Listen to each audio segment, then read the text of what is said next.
Hello friends, welcome to Knowledge Valley. Today we are going to have the editorial discussion of May 26, 2020.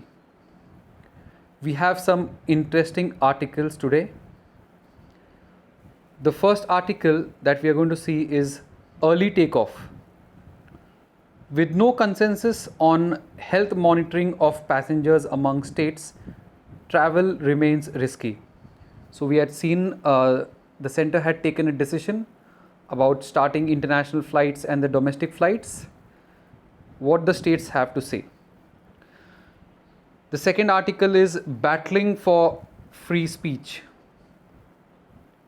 So our constitution gives us freedom of speech and expression in Article 19. A lot of barriers have been put on it. So we are going to see this article. Another important article is the centre's Kashmir policy and a heavy price to pay. This is by Radha Kumar. India will have to face mounting security threats and the people of Jammu and Kashmir, the systematic denial of rights. So this is the heading of the article, so you can understand. The most important article which we will take first is the problem with liquidity push. Even if partially successful, it will culminate in eventual default. The crisis is only likely to intensify. So currently we have seen our demand is at the lowest. There is no demand in the market. Unemployment rate is high. No liquidity. So what do we need to do in this time of distress? Another important article relating to economics is a well-balanced stimulus package. It will minimize the human cost of the COVID-19 crisis and also pave path for structural reforms. It is by Rajiv Kumar. He is the member of Niti Aayog. So these two articles about liquidity and this stimulus package, we will take one after the other. These are the articles we will cover first. And moving beyond geopolitics, in the post-COVID world, countries and tech giants should be obliged to share data in the larger interest of mankind. So data is considered to be the new gold. Very important. And so this article is about data management. So we will start with the editorial. The problem with the liquidity push. Even if partially successful, it will culminate in eventual default. The crisis is only likely to intensify. This editorial is written by C.P. Chandrashekar, who is, so we'll see, C.P. Chandrashekar is former professor at the Center for Economic Studies and Planning, Jawaharlal Nehru University, New Delhi.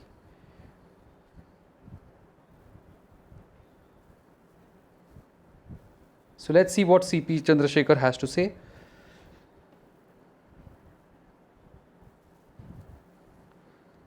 So the present government's much hyped post-COVID-19 relief and recovery package has disappointed many. So recently we had the Prime Minister coming and saying that we are going to put 20 lakh crore in the economy. Then we had the Finance Minister coming in and giving the details about all the economic package. Was there any relief? Many were disappointed by this package. It provides little by way of additional budgetary resources to halt and reverse the economic and social collapse. Many say it did not provide any relief. In its effort to gain or to reach 10% of the GDP, relief cum stimulus figure, the government has relied heavily on measures aimed at pushing credit to banks. So it was mostly pushing credit to banks. Many criticized the government, saying that it is pushing loans to banks, NBFCs, companies, businesses big and small, which are then expected to use these funds to lend to others, make payments, compensate employees, even while under lockdown. The thrust is to get the RBI and other public financial institutions to infuse liquidity and increase lending by the financial system. So CP Chandrashekar says that there is criticism where the government is criticized, saying that they are pushing credits rather than giving doles, or you can say giving direct benefit transfers. So it is to infuse liquidity, which is said by CP Chandrashekar. He also says the fourth L. Now, what is this fourth L? Prime Minister, when he gave his speech on Atmanirbhar, or that is self-reliant India, he had hinted about the four L's. He said land, labor, laws, and liquidity. So when he said liquidity, he meant liquidizing the whole economy. What do you mean by liquidity? In economic and business parlance, liquidity refers to ease of cash. A liquid asset is one that can easily be sold or replaced with cash. And a liquid firm or an agent is a holder of cash. In period of crisis, individuals, small businesses, firms, financial institutions, and even governments tend to experience a liquidity crunch. So at the moment, the government thinks there is liquidity crunch in the market, so we need to push in more liquidity in the market. And how is the government trying to push this liquidity stimulus in the market? It is by relaxing the repo rate through the banks and the RBI and the NBFCs. Relaxing that crunch is a focus of the government's crisis response package. In keeping with that perspective, it gives a much larger role to enhancing liquidity than it does either to direct transfer or give employment to the poor during the time of crisis. On one side, what the critics say, on one side, government is pushing liquidity in the market. On the other side, we have economists, or you have experts saying they should focus on direct benefit transfer, that is give money, like we had yesterday discussed on PM Kisan and Chhattisgarh's Nyay scheme, which the Congress has brought in. So direct benefit transfer, and focus on work, giving employment, like the Manrega scheme. So these are the two different ideas. So government is focusing on the liquidity in the market, that is by reducing the repo rate and reducing the interest. Focus on the NBFCs. Focus on NBFCs. The main intermediaries being enlisted for the task of transmitting liquidity are banks, with NBFC constituting a second tier. So we spoke about liquidity, that government is focusing on putting more liquidity in the market. So it is focusing on two things. First is the banks, and second is the NBFCs. So the government focuses on more liquidity in the market rather than direct benefit transfers and Manrega, etc. Now, how did they plan to do this? The government has started to increase liquidity, and the first round was by the long-term repo operations. So they had focused on, or they had started with the long-term repo operations, which allowed banks to access liquidity at repo rate to fund specified clients. So the banks got money from the RBI at a less rate so that they can fund specified clients, and the clients who were able to get this money was corporate bonds, commercial papers, and non-convertible debentures, which went to the company like Reliance and L&T, HDFC, etc. at a much cheaper rate, which they would not get in normal circumstances. So the first operations which was done to infuse liquidity, money went to the big companies at a cheaper rate. The second round was geared up to saving the NBFCs. The second round was to save NBFCs. Now these NBFCs, recently there was an issue of IL and FS. This is a very big NBFC which works in India, and it was on the brink of closure. What had happened is it gave a lot of money as loans, and these were long-term loans, and it started taking short-term loans, short-term debts. And because economy was going down, those people who had taken loans from IL and FS stopped paying their EMIs or stopped giving back their loans. So the loans which are given are long term, but the loans which they have taken are short term. So they have to return the money back faster, and they don't have the money to give back, because the money which they have given, the loans which they have provided, they are going to get it later. So IL and FS had come on the brink of closure. Such was the case with many of the NBFCs, and the banks were very scared to give their loans to the NBFCs, because the NBFCs were on the brink of closure. Example is IL and FS. Over here also there is an example which is given by the writer. He says Franklin Templeton had almost shut down 6 of its funds, setting off the redemption request amongst all the NBFC sector. So not surprisingly, banks were unwilling to respond when liquidity was infused to target lending to the NBFCs. So two targets: one was in the first round repo rate, which was at very low rate given to the big industries. Second was NBFCs, but in the case of NBFCs, the banks were not that enthusiastic to give the NBFCs the money.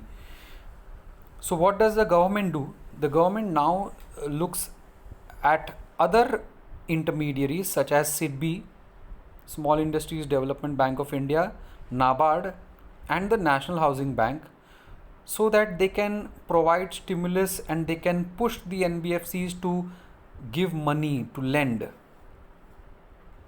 They can push the banks also to lend to the NBFCs, and then NBFC will give to the micro, medium, small enterprises. Okay, so just focus. So government is trying to push in liquidity in the market, not through DBT, not through that is direct benefit transfer, not through Manrega. It is by increasing the liquidity in the market, and liquidity is by banks and the NBFCs. Banks have started providing liquidity at lower rates, specifically targeted to the big companies. Second round was for the NBFCs, but NBFCs had issue. Now other intermediaries are looked for, so that they can push the banks to give money to the NBFCs, and later it can go to the MSMEs, that is the medium, small and micro, small and medium enterprises.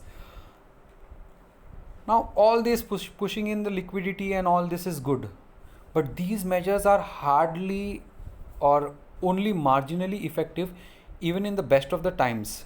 It will not work during crisis. Consider a bank or NBFC lending to small business. The bank is giving to the small business, but and the small business takes in the money and does a lot of production, but where is the demand? The people don't have money to spend in the market. So with economic activity either at a complete stop or at a fraction of the normal, those who can get access to the credit would either not borrow or only do so to protect themselves. They will not pay others, they will not buy anything, it will only to protect themselves. Even after the lockdown is lifted, the compression of demand resulting from the loss of employment and incomes would be considerable. And even if the demand goes on, even if the lockdown is stopped, this compression of demand will continue. So what the government had to do was focus more on the demand, give more money in the hands of the people, and create demand. Automatically the from the other side the production will be increasing and things will go normal. But the government is focusing on the supply side rather than the demand side. This is what the writer is trying to say.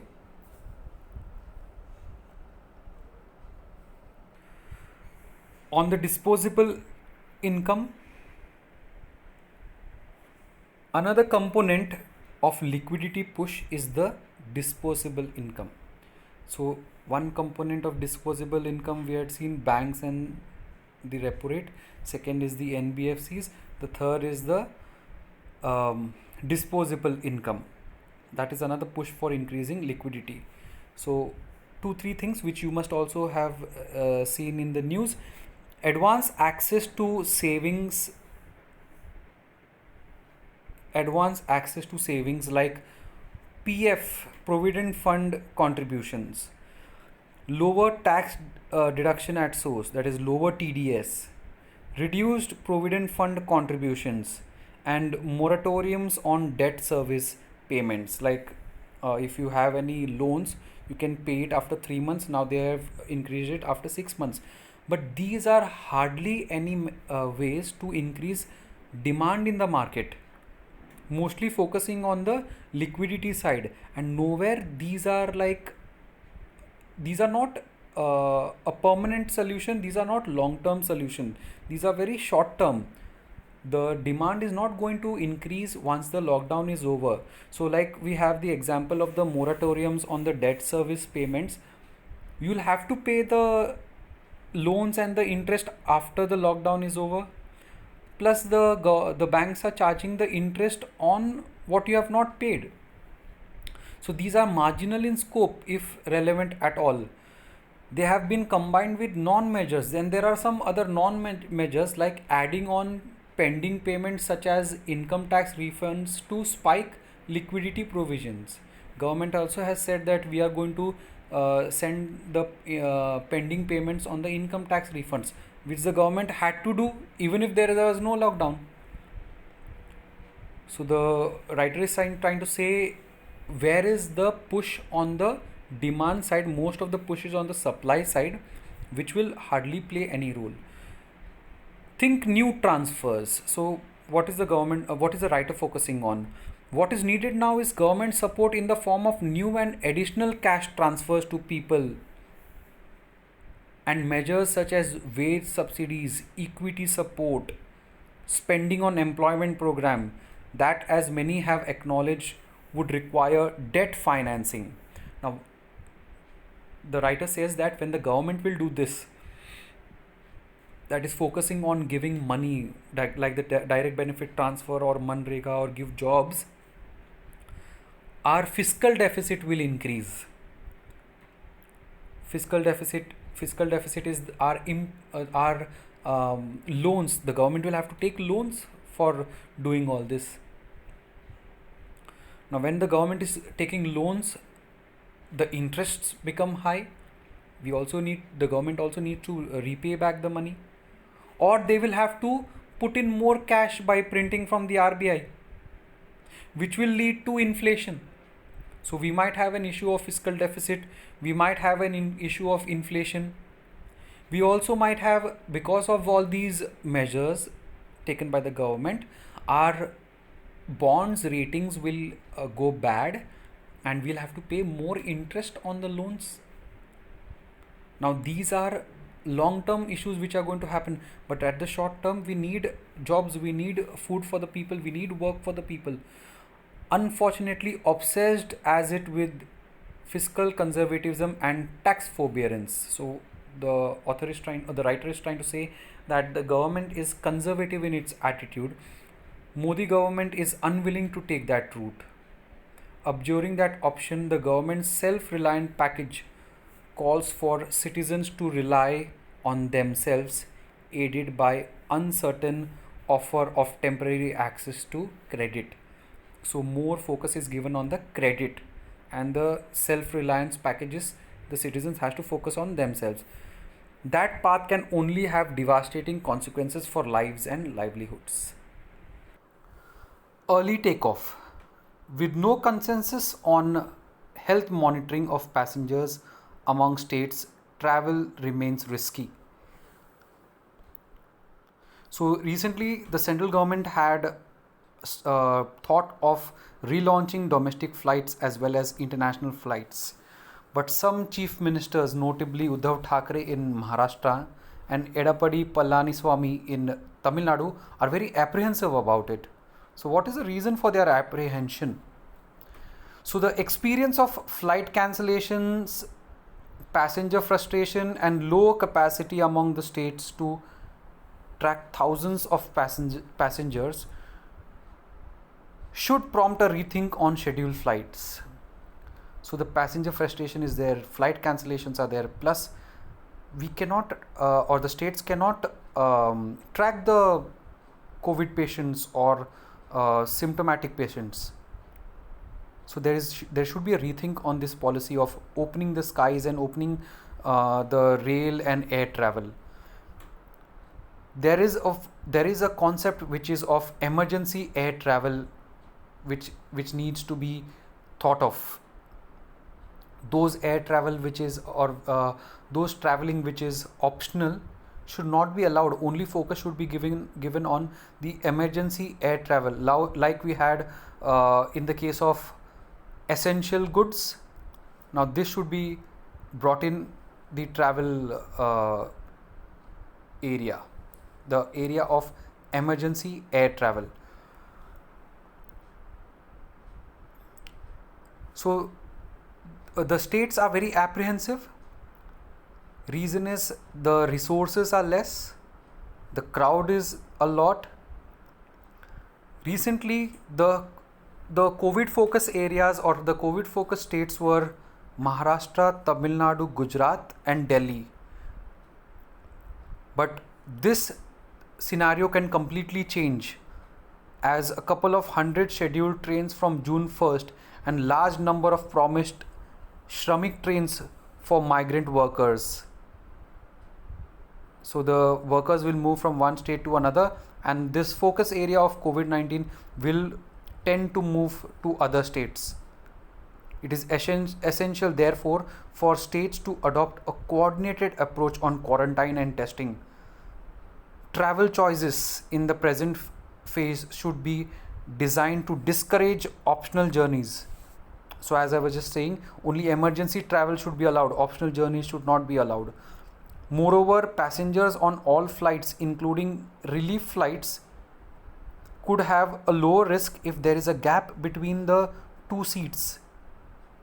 There is no reason to think that the pandemic has gone. The global aviation map shows that even market economies are not allowing this freedom of travel or movement, making exceptions only for returning citizens.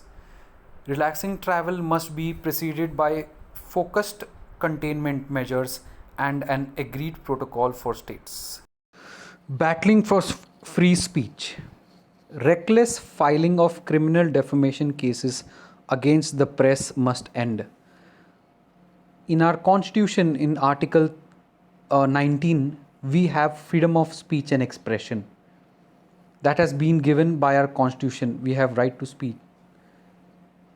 We can speak against the government if the government is not doing its work or its duty. We can also make the government accountable. According to the parliamentary system of democracy, accountability is an important principle. But in Tamil Nadu, what is happening is there are so many criminal defamation cases which have been put on the opposition leaders and the media. any case or any question asked against the government, anything brought against the government is taken as defamation. So it is taken as personally by the public servants, and those people who are asking these questions are taken to court. So the verdict of Justice Abdul Quddus quashing a series of defamation complaints filed since 2011-12 is remarkable. So what did Justice Abdul do? He cancelled all the cases against these activists or against these people who are asking questions. He said there are some principles which we need to follow before putting a defamation case. The first principle is that state should not impulsively invoke provisions in the CRPC to get its public prosecutor to file defamation complaints in response to every criticism. He said first principle for the defamation case is the state should not directly involve the public prosecutor. If the question is asked, what the governments do, get in the public prosecutor, say it is defamation against the government, it is defamation against the chief minister, etc., etc. So Abdul Quddus said, do not do this. Justice Quddus then goes on to the fault of the government for according sanctions to initiation of cases through the prosecutors without explaining how the state has been defamed. So the first point is if there is a if there is a criticism, the states use the public prosecutor and put the charges against the person who has asked question. The second thing what Justice Quddus says, the cases are put against the people who are asking questions, but without explaining on what basis are you putting the cases. He cautions the prosecutors against acting like post office. So the prosecutors, that is the advocate who is in the courts, they are acting as post office. This is a criticism by Justice Quddus, noting that their role is to scrutinize the material independently to see if there has been any offence, whether it relates to the public servant's conduct in the course of discharging official functions or not, before filing a complaint. So he says, Justice Quddus says, the public prosecutors should check if there is exactly any defamation or no.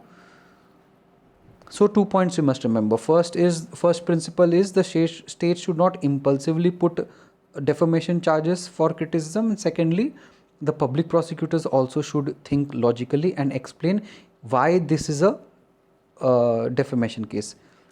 Madras High Court earlier had put criminal defamation must be an imputation and was actuated by malice.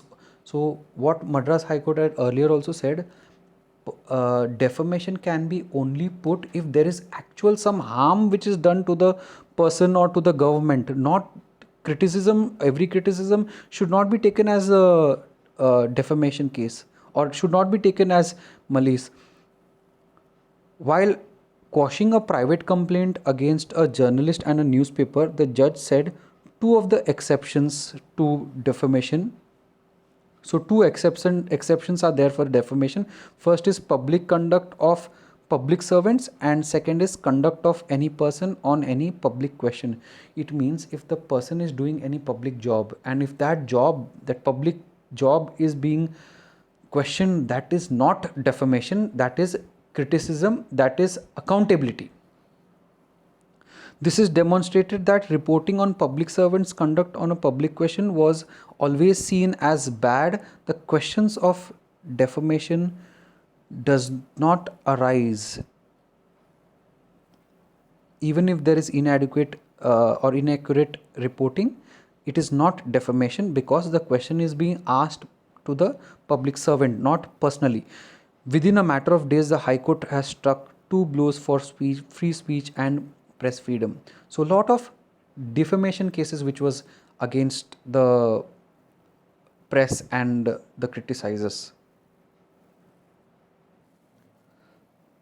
The editorial is now which we are going to discuss is on a well-balanced stimulus package. It will minimize the human cost of COVID-19 crisis and also pave the path for structural reforms. This is written by Rajiv Kumar, who is a vice chairman of Niti Aayog. Now, why is this editorial so interesting? The first editorial that we saw, which was by the economist in the JNU, he had said to put more money in the market by the direct benefit transfer and Manrega and giving jobs, etc., rather than liquidity. So that was the point of view of some of the economists and experts. Now, this is the point of view of the government, a person who is involved with the government. So he talks about the liquidity part, that is supporting what the government has done. What Rajiv Kumar says is, cut your coat according to your cloth. So, which we always use it in our day-to-day life also. We remember how much you have to only cut your coat according to your cloth. Not all economies are having unlimited resources. US has got unlimited resources. It can spend a lot on the people. It can give doles. It can give direct benefit transfers. Whereas in India, we have limited resources. The government can't spend according to whatever they want. There are many compulsions. So government has to think on two mantras. So twin mantras the government has focused on. One is stimulus package for shaping the economy, and in that the first has to be minimizing the human cost, that is looking after the life of the people at the bottom of the pyramid. The second has been to convert crisis into opportunities by taking bold structural reform steps. So remember two mantras. First is reducing the human cost, and the second is structural reforms. So like we had seen in the earlier article, there was always a focus or a fight between demand and supply. Government, as the earlier article said, government had focused more on the supply side rather than the demand side. So this article talks about lifting demand as well as supply. So let's see what are the steps taken by the government to lift the demand. So last article we had seen steps taken by the government to lift the supply, that is liquidity. Now let's see what is the government doing to lift the demand. It is widely recognized that the present crisis has seriously impacted both supply and demand. The stimulus package effectively addresses both supply and demand.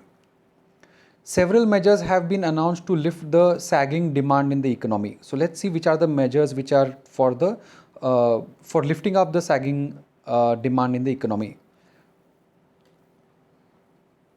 Additional credit lines provided to MSMEs, that is the micro, small and medium enterprises. We know liquidity was to be infused, credit was to be infused, will also surely contribute to the strengthening of the aggregate demand.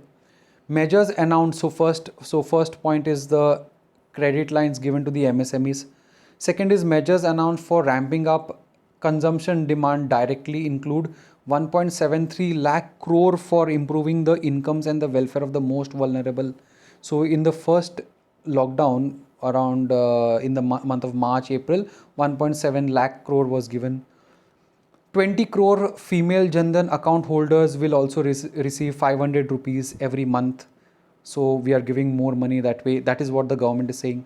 50,000 crore additional income in the form of TDS. So tax deductible at source will not be taken. So more money in the hands of the people.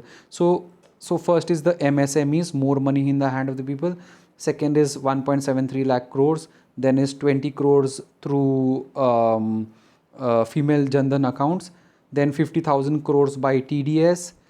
40,000 crores allocation on Manrega, which will provide jobs and give some help to the people who are returning to the villages. 30,000 crores for construction workers. 17,800 crores for transfer to the 12 crore farmers through PM Kisan scheme and the various schemes, and 13,000 crore transferred to states to finance the cost of running quarantine homes and shelters. So this is how the question which was asked in the earlier article, are we putting in demand? So this is the answer of the government. It is by putting money in the MSMEs, putting money in the PM Kisan, putting money in the Jan Dhan accounts, 1.73 lakh crores plus 50,000 crores. No, we are not taking as the government is not taking as TDS. On the supply side, what is the government doing? So we have seen the demand side. On the supply side, government's response has been fourfold. So 4 steps. The first was to ensure the nation's food security by increasing farmers' income. The government declared agriculture and all related activities as essential service during the lockdown. This permitted the movement, the harvesting, and the efficient procurement of the crops. Procurement operation pumped in 78,000 crores as new purchasing power in the hands of the farmers. So first is to increase the farmers' supply. Second was to prevent the pressing cash liquidity by putting more liquidity in the market. A moratorium was announced for all businesses for their debt servicing. MSMEs were to be given money, liquidity in the market to be increased. Banks were asked to put in more money in the market, which we had seen in the earlier editorial. So MSMEs were given an additional credit line of $3 trillion without any fresh collateral to further reinforce their access to credit. MSME could also avail of new equity from 50,000 crore fund of funds. These measures provided some help or some succor to large number of businesses, especially those in services like hospitality, entertainment, retail, etc., which suffered due to the lockdown. A whopping 90,000 crores credit package has been extended to state electricity utilities to enable them to clear their debts. The third set of measures were directed to significantly improve the ecosystem for private producers and investors in manufacturing and farmers, agriculture. So like yesterday we had seen, the APMC Act was made, the APMCs were being removed, and the farmers could sell their products directly to the private mandis. The Essential Commodities Act was amended. Contract farming was focused on. So higher self-reliance, higher focus on private sector, so that there is more choice for the farmers. With further liberalization in the defense sector, India will achieve higher self-reliance. So in the agriculture sector, in the defense sector, private businesses can now operate in sectors which was monopolized in the public sector. Finally, in a measure that touches the lives of the livelihoods of more than 50 lakh families, street vendors all over the country can have a credit of rupees 10,000 each for restocking.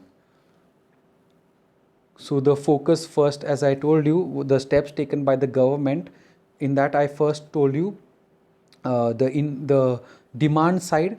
In demand side, the MSMEs are given money, and Jan Dhan accounts, the money has been put 1,73,000 for the 1,73,000 crores for the farmers, and Manrega amount 40,000 crores, etc. In the supply side, first we spoke about the farmers. That the farmers goods were taken as essential products, and they were allowed to procure and send their goods. Second is more cash, liquidity in the market. Third is higher self-reliance. In higher self-reliance, we focused again on the farmers. They could sell their goods to the private mandis. Then about defense sector. in manufacturing. Then about street vendors, rupees 10,000 each. So this is what the government has done, and it is answering on the questions which were asked in the earlier article. Thus, the package has guaranteed the survival of existing production capacities and laid strong grounds attracting fresh investments. The size of stimulus at 20 lakh 97 trillion is larger than the promise made by the Prime Minister in his address on May 12. At more than 10% of the GDP, it compares favorably with the packages announced by the other emerging economies. So the member of Niti Aayog says that this is very huge, and it is more than 10%. Indian farmers will get much needed reform, flexibility, and financial strength by propelling India's economic recovery in the post-COVID-19 period. So it is considered to be more sustainable, more balanced, balance of demand and supply, balance of fiscal stimulus and fiscal consolidation. That is what the person from the government, that is Rajiv Kumar, is saying.